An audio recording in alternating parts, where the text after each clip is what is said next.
Let me just take a minute to, by introducing myself, sort of set the stage for today's discussion.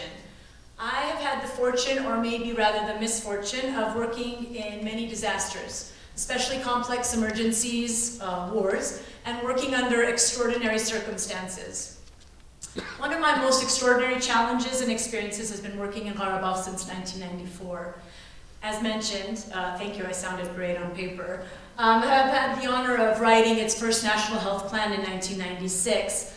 I want to frame this discussion today, first talking generally about how the international community responds to such complex emergencies everywhere in the world, and what mandates it's driven by. And then I want to talk about the differences that we experienced when we were responding in Qarabağ, and how those differences still continue today and really shape the development, especially of the healthcare sphere, that sector in Qarabağ continuously. I want you to all sort of imagine that primary approach that was taken by the international community right when ceasefire was enacted in 1994. From then until now, there's been this continued, sustained lack of international support. As we know, lack of recognition, lack of international involvement, which has really shaped Qarabağ, and unfortunately shaped the health sector, and not necessarily in a good way. It has directly, or maybe indirectly, and unknowingly, or perhaps knowingly, hampered the development of the country's population, the health of our population, the development, where the basis of an entire nation is the population. As you all know, if you don't have a healthy population, you don't have a nation. So I want you to understand the importance of health today, so sort of thinking about it in two ways. The importance of health, as we all know, without health we have nothing. Understanding the importance of health on a population. Understanding that health is considered a human right internationally. When we respond to disasters, health is a human right. And then understanding how that human right can be used as a political force or a political power, which is used to direct the rate and the direction of the development of a nation. I also want you then to sort of pull away and just use my talk, because it's focusing on health, really as just a case study, an illustration of where we are today and the difficulties and challenges that we have been facing on this road of self-determination and statehood. And it's very important to keep this in mind, because we can talk about policy, politics, this entire overarching umbrella, but the reality is we have to concentrate on the daily existence in Qarabağ. How does this impact the daily struggles in Qarabağ, the health sector in Qarabağ, the education sector in Qarabağ, the economy of Qarabağ? Because after all of that is what shapes a nation. So just really quickly, what do we do with humanitarian response? Basically, what we have to do is figure out how to gain access to the populations that we're working in. This is what I do every time a disaster strikes, whether it's a natural disaster or a conflict. We do have internationally this humanitarian imperative, where we feel it is our responsibility to enter into a situation to provide assistance. However, as much as we want to go, we don't have the right until we are actually asked in or invited into a country. But we usually don't give up until we go in. And we've seen that recently with Sri Lanka. We saw it in Kosovo. We were actually in Macedonia waiting for the Kosovar Albanians to cross, even though we weren't necessarily invited in at that point. So sort of thinking about all of these issues. We also work with governments to align their programming to national standards. Keep this in mind when we talk about the de facto government of Qarabağ and what that actually means. And then obviously the point is to build capacity and empower. The point is not for us to stay there. The point is to make sure that the population stands on its own 2 feet and creates a healthcare sector or water or education that's appropriate for its culture and its people. So who are the players usually? The United Nations, with all of its different bodies, especially the UNHCR, High Commissioner for Refugees, UNICEF, the Organization for Coordination of Humanitarian Affairs, OCHA, etc., national governments, the Red Cross movement, both with the ICRC, IFRC. The IFRC is the International Federation for the Red Cross. They're usually involved more with natural disasters, whereas the ICRC that we've all seen is usually with complex emergencies, and then NGOs and implementing partners on the ground. The UN always takes the lead. In every disaster I've ever been to, the United Nations is the overarching umbrella that guides every other operating agency that's in there. Obviously, they are working hand in hand with the government. Our responses are divided into clusters. Each one of those clusters has groups of people working just for that sector. So when I arrived in Haiti, there were probably over 150 groups on the ground right after, within that 2-week period, working on all of these sectors. Okay, one more thing I want to say. With health, the lead is the WHO, the World Health Organization. And this is the mandate that we go by. WHO states that health is a state of complete physical, mental, and social well-being, and not merely the absence of disease or infirmity. Basically, the idea is it's looking at the totality of healthfulness, okay? And we, whenever we respond, must go in order to establish this totality. So it's not a doctor providing health care. It's making sure everything, water, sanitation, health, healthcare, infection control, all of these things fall under this umbrella. In 1946, the Constitution of the World Health Organization, basically, here's where it defines health as a fundamental right of every human being, without distinction of race, religion, political belief, economic or social conditions. Again, whenever we walk into any situation, this is the sort of the legal mandate we walk into with. We believe the international community has all signed off, ratified as states on this, that this is the way we move forward. And in 1981, they came up with the Health for All strategy. And basically the Health for All strategy again says that essential healthcare, primary healthcare basically, is accessible to everybody. There have been many other mandates past 1994, but I wanted to tell you the two main ones that I would walk into Qarabağ utilizing when I went in. So again, health is considered a human right. Human rights are interdependent, indivisible, and interrelated. And basically what we state when we go in is that violating the right to human health is a violation of human rights, and the violation of other human rights, such as the right to food, the right to water, to an adequate standard of living, adequate housing, etc., etc. Okay, this is the umbrella. These are the glasses we wear when we walk into a situation. What happened in Qarabağ? In 1994, as Antranik noted, remember the way the map was sort of set up, we had no international assistance whatsoever. We also had a very difficult time with defining the population and our needs to the international community. These two terms, refugee and internally displaced, you can't swap them. They have very distinct meanings, and they have very distinct international laws that are attached to each one of these groups. A refugee is somebody who crosses an international border. Internally displaced remains within the confines of their territory. So what were we in Qarabağ to the international community? Were they refugees? Were they internally displaced? Did they cross an international border? Because UNHCR has a clear mandate that all refugees fall under UNHCR and they will take action. But we couldn't define what we were. Which also brings us to a host country. Host country means refugees cross the border and come into a host country. Host country gets different assistance from these international agencies. Is Qarabağ a host country? But when in Stepanakert, for 7 months, the capital of Qarabağ was bombed, was under direct attack, is that then a host country?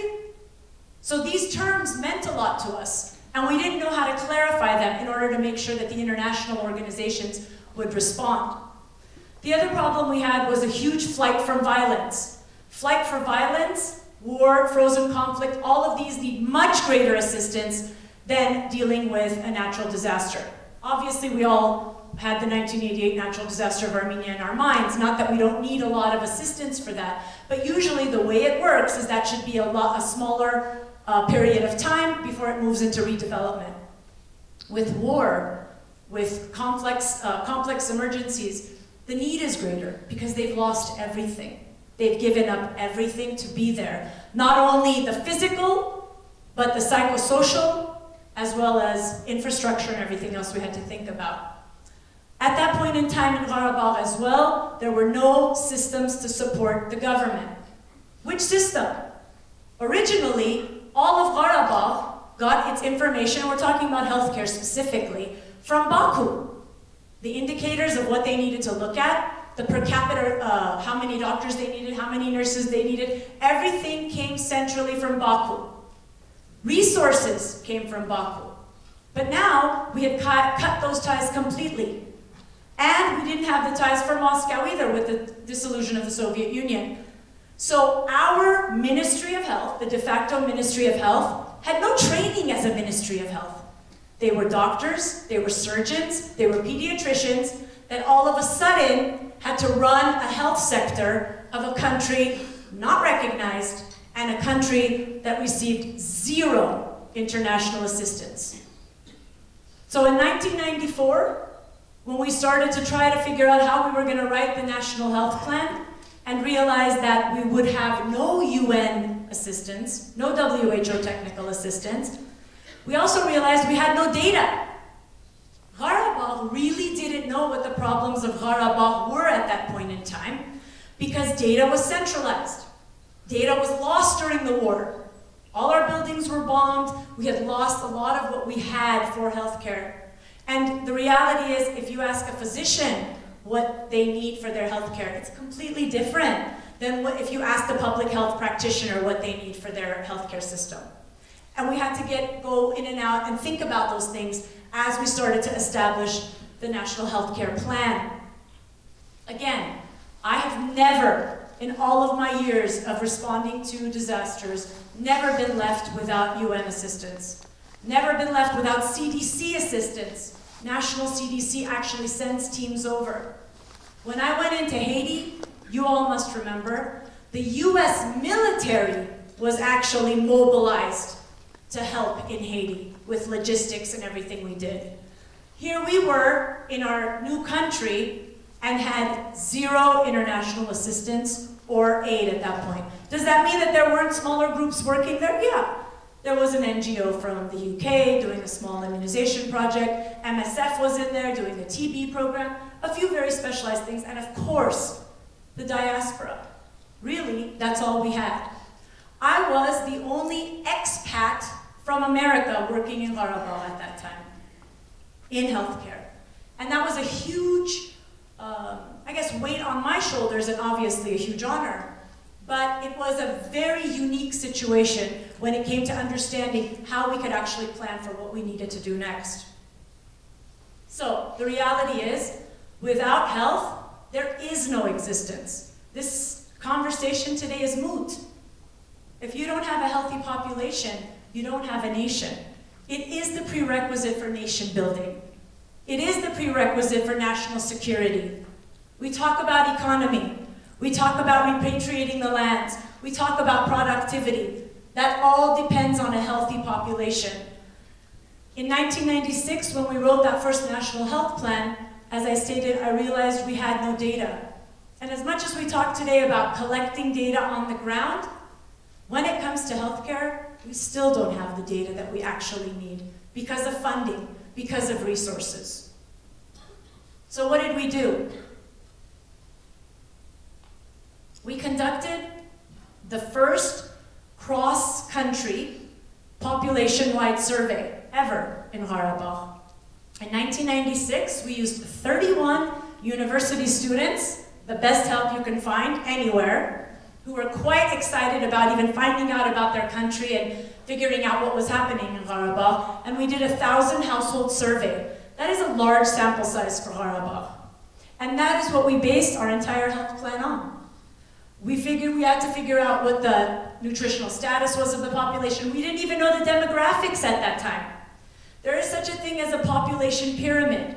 You need to know male, female. You need to know a breakdown by age. You need to understand where your population is. We didn't have that. We had to reconstruct it for our population, and that's how we found out basically how much our productive age males were decreased in our population due to war, due to landmines, and all of these other issues. You plan differently for that kind of a scenario in the population. We found out that we actually had a lot of nutritional problems. Today in Qarabağ, we have increased stunting, shorter, smaller people. And the other extreme, we have increased obesity. Those two things in this population may sound like, because we're in America and we hear these indicators, oh yeah, okay, not a big deal. They're a huge deal on the productivity of a country, on national security. If 30% of your population becomes stunted and another 20% of your population is obese, not only will they have additional and secondary problems, including functioning, mental functioning, cognitive functioning for stunted children. We know that there is a decrease in that, there's a direct correlation. So now we're talking almost 50% of the population having just one nutritional or health problem that could lead to all of these complications when we talk about planning. Not to mention the additional drain that they may be on the population and the healthcare services along the way. So, obviously we found out that we had inadequate quantity of water, poor quality of water, poor sanitation. The other huge problem which we're dealing with today, there's a thing called an epidemiologic transition. When we look at developed countries, we go through this transition where we go from infectious diseases to chronic diseases. So we know here in America, our biggest problems are not infectious diseases. We're not dying from diarrheas and acute respiratory infections. We're dying from chronic diseases. So we see that transition. In Qarabağ, the problem was over the years, the transition, instead of going towards just chronic diseases, came all the way back again. People in Qarabağ were dying from diarrhea. They were dying from dysentery. They were dying from infectious diseases that are regularly controlled in many of these developing countries. But we didn't have the data to be able to actually act upon it early enough. Poor, destroyed, and overwhelmed health services, which we know, infrastructure completely destroyed. The hospital was not usable whatsoever in Qarabağ. Don't forget, Qarabağ is not Armenia. If you've been there, Stepanakert has one hospital. Where are they supposed to go for healthcare? There's one polyclinic, one for children, one for adults. There's one maternity hospital. Okay, so there's no redundancy built in. We also have a lack of healthcare personnel. It's not like Armenia again. So while we make distinctions and say we should do what Armenia does, there are differences. In Armenia, we have a lot of doctors, medical personnel, because we have a medical university, and they, go through in Armenia, and we actually have too many in some ways when it comes to planning. Our mid-level personnel is not enough. In Qarabağ, we don't have that. And we're seeing less and less of it now because of sort of the desire to leave and to go to more urbanized areas rather than to stay in Qarabağ. Why should that newly graduated medical doctor stay in Qarabağ? What's the incentive? What's the reason? So we only had 2 or 3 cardiologists in the whole country. 2 endocrinologists. I mean, we're not talking big numbers. So that's a big thing when you come to planning and redundancy. The other issue we had was cropping up of new diseases such as malaria. We didn't have malaria before. Parts of Azerbaijan had malaria, but in Qarabağ we didn't. And all of a sudden we saw malaria cropping up, and we have no natural immunity to malaria, which is a big problem that we faced as well. So what happened? I would say in some ways, as much as I'm talking about the lack of international exposure and help, it was kind of a blessing in disguise for us, for the Qarabağchi. I call myself a Qarabağchi. We had the opportunity to stand on our own 2 feet. Nobody told us how we were going to create our healthcare system. Not even donor dollars directed us. We had the chance to build it with the way that it was appropriate based on the resources we had, so that it would be sustainable, so that we could continue to do what we were doing and have a plan to move forward. One of the other main things, and I'll talk about it coming back, I missed to tell you again, when we talked about data, there's such a thing called the Demographic and Health Survey. It's sort of the gold standard of international surveys. It's done all over the world. Western states, developed states, also use surveys very close to demographic and health surveys, but they call it something else. Like California has their interview health survey, et cetera, et cetera. The demographic health survey is the baseline, is the cornerstone of building a healthcare program for a country. So Armenia, Azerbaijan, and Karabakh at this point in time, when we were doing all of this, Armenia in the year 2000 had the first demographic and health survey done. It's had one done again in 2005. These are multi-million-dollar surveys internationally done so that we know how to plan. And they also allow international standards so you can compare where the countries are globally. In 2010, Armenia had another demographic and health survey done. Azerbaijan, same thing, 2001, 2006, and now they're undergoing their third demographic and health survey. Karabakh, 0. And the only survey ever conducted was the one we did in 1996. We haven't had a chance to be able to go back and do this cross-sectional survey, which is the baseline, the cornerstone of public health programming. So after all of the lobbying that we were able to do here, finally, in trying to receive assistance for Karabakh, in 1998, based on all of your work and our work here, we finally received the first USAID grant to come to Karabakh. But it was entitled the Grant to the Victims of the Nagorno-Karabakh Conflict. So for those of you, some of you may know this story, but it was about $12 million or so. When we actually started getting the money, we got about $8 million to the programming in Karabakh for health, for water sanitation, for education, and a few other infrastructural needs. And of course we were like, what do you mean 8 million? What happened to the other 4 million that was promised to us? And they said, no, it wasn't promised to you. It was promised to the victims of the Nagorno-Karabakh conflict, which meant the other 4 million went to Azerbaijan as victims of the conflict, okay?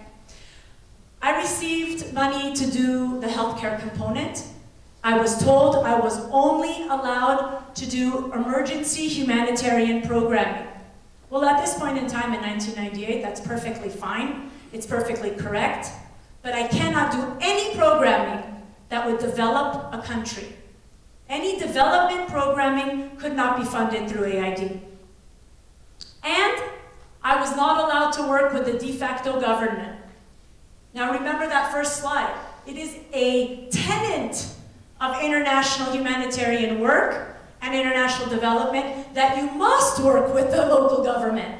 You're just a tool helping them craft what is needed, their national standards. According to our grant, we weren't even allowed to work with them. And we basically had to have secretive meetings to really find out what was happening. So we were able to do this primary healthcare programming, and which is emergency public health anyway. It's also basic medical care. So we really focused on primary health care. In 2003, when the grant ran out, USAID came up with another RFP, which means request for proposal. And they said it once again, we would give you money for the different sectors, including health. Please apply. We applied. The name was Humanitarian Assistance to Nagorno-Karabakh, HANK. That was the name of the grant. It was a 5-year grant, again, multi-sector. And they, when we got our proposal back, lucky for us, they didn't fully reject us, but they said absolutely not, because the programming that you are basically putting forth is development programming. 2003 is practically 10 years since ceasefire. Passing out blankets is absolutely not what the government needs at this point in time. However, AID would not allow us, and you know what was considered development programming at that time? Primary health care is in rural areas mostly. Health posts, where you have one healthcare worker, perhaps a nurse assisting, and you do primary health care, sort of what your GP's office would do, or your internist would do. But the reality is, Once your GP or your internist can only do so much, they must refer you to the next level of healthcare.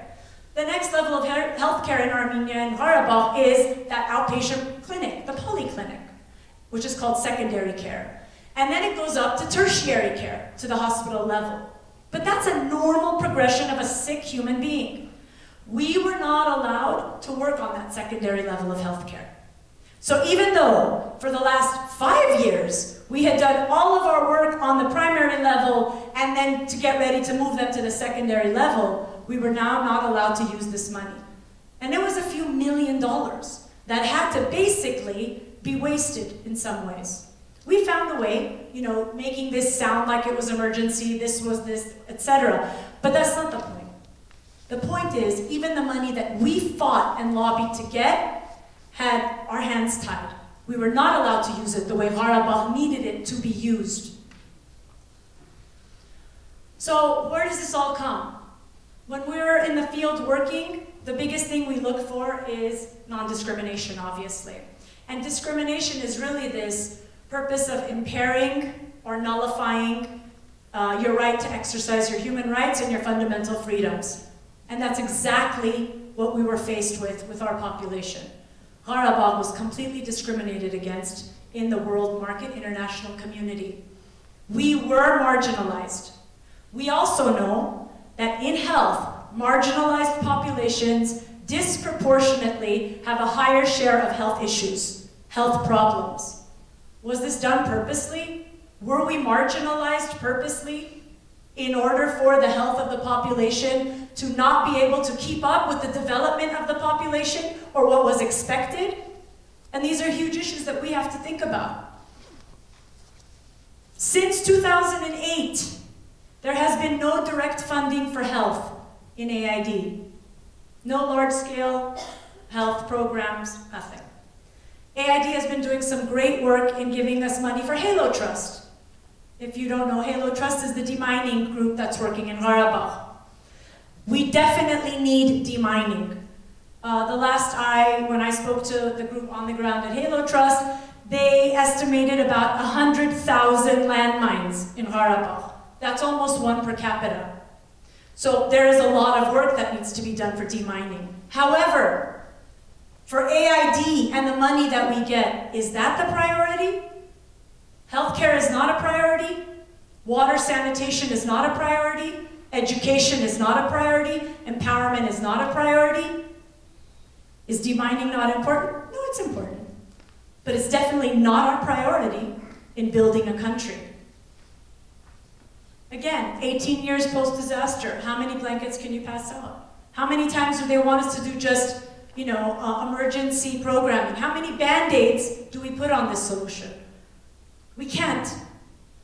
The diaspora has been the leader in helping Karabakh, even in healthcare, even in all of those sectors. We cannot do it alone. It's an entire country that we're trying to develop and build. International recognition is key for us to receive international assistance, for us to be able to develop with international standards. And we talk about war again. I mean, the population is not ready by any means of the imagination, but how does that affect, again, the way we're trying to look into and talk about international recognition, as Antranik sort of stated. So quickly, to just wrap up, in BBC there was this article about Khojaly anniversary and how tens of thousands of people were in Baku and Istanbul and Ankara and out there protesting. And they talk about the last bullet, which is the flood of displaced people has led to a humanitarian crisis with which Azerbaijan is still struggling. This is exactly to the point that Antranik made. 20 years post-disaster, all Azeris in Azerbaijan live in refugee camps. They have not been resettled. If you walk into Karabakh, you will not know who's a refugee. You will not know who's an IDP. You will not know who's always been in Karabakh. We are completely integrated. If you go to Azerbaijan, they are purposely kept in these camps. They are purposely kept because they want to send that message. By the way, it's deplorable conditions. They live in squalor. But it's done to prove a point. Because in the international community's eyes, this is what they see: the refugee camps in Azerbaijan. And that is their bargaining chip, especially when it comes to the international community and the laws that protect them. So, my last slide, I really want to talk about what I feel are the vital next steps for Karabakh. Definitely, everything that we've talked about and will continue to talk about on a political realm. But what I really want to talk about is the everyday world of developing a country. The sectors that need to be strengthened. And we can't do it without data. It's not willy-nilly. It's not what we feel. We don't go by our gut. There are scientific processes that need to be put in place in Karabakh so that we can make the right decisions for our people. We need to prioritize programming. It's not just, oh, I have an interest in doing X, Y, and Z. We need to come down and have a plan, and everybody needs to focus in on that plan. Put our interests together so that we're truly building a nation. We have to direct funding. We need to tell AID where the money should go. Not AID tell us where the money should go. We need to tell them, great, Halo Trust, that is completely their easy way out. Because anybody that you say it to will say, of course, demining, how important is that? But when it's because of or in place of everything else that we need, it's absolutely wrong.